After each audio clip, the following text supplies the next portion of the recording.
Salam əziz ikincilər, sizləri kanalımda xoş gördük. Biz bugün 2-ci sinif ingilis dili iş dəftərindən səhifə 54 və 55-də olan tapşırıqları həll edəcəyik. Gəlin başlayaq. Lesson 2. Tapşırıq 1. Write the numbers. Deyir sayıları yazın. Birincidə 11, 11, ikincidə 15, 15, 3, 13, 13, dördüncü 20, 20. Keçək çalışma 2-yə. Count and write the number words.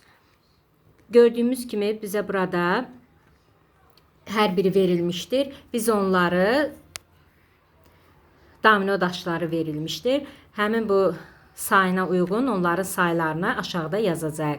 Birincidə bizə nümunə olaraq verilibdir. 1, 2, 3, 4, 5, 6.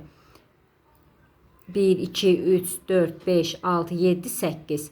8'in üstünə 6 gələndə edir 14. Burada 14 yazırıq. Burada 17.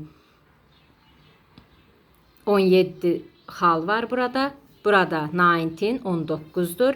Burada 16, 16'dır. Burada 18, 18'dir.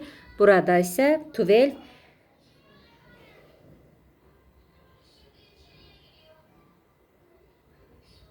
Burada isə 1, 2, 3, 4, 5, 6, 7, 1, 2, 3, 4, 5.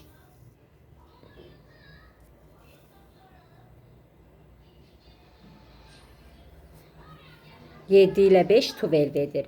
Yəni 12. Keçək növbəti səhifəyə. Burada bizdən qrammatik. How many chairs are there? Deyir, orada neçə stul var? There are 3 chairs. 3 stul var. Keçək çalışma 3-ə. Səhifə 55-də. How many butterflies are there? Deyir, orada neçə kəpənək var? There are 2 butterflies. Orada 2 kəpənəklər var. İkinci, how many dogs are there? Deyir, orada neçə it var? There are 4 dogs. Orada 4 it var. How many trucks are there? There are 3 trucks. Deyir, orada neçə yük maşını var? Orada 3 yük maşını var. How many frogs are there? Orada neçə qurbağa var? There are 8 frogs. Orada 8 qurbağa var. Bugünkü tapşırıqlarımız bu qədər. Növbəti videolarımızda görüşənədək kanalımıza isə abunə olmağı və videolarımızı bəyənməyi unutmayın. Hələlik.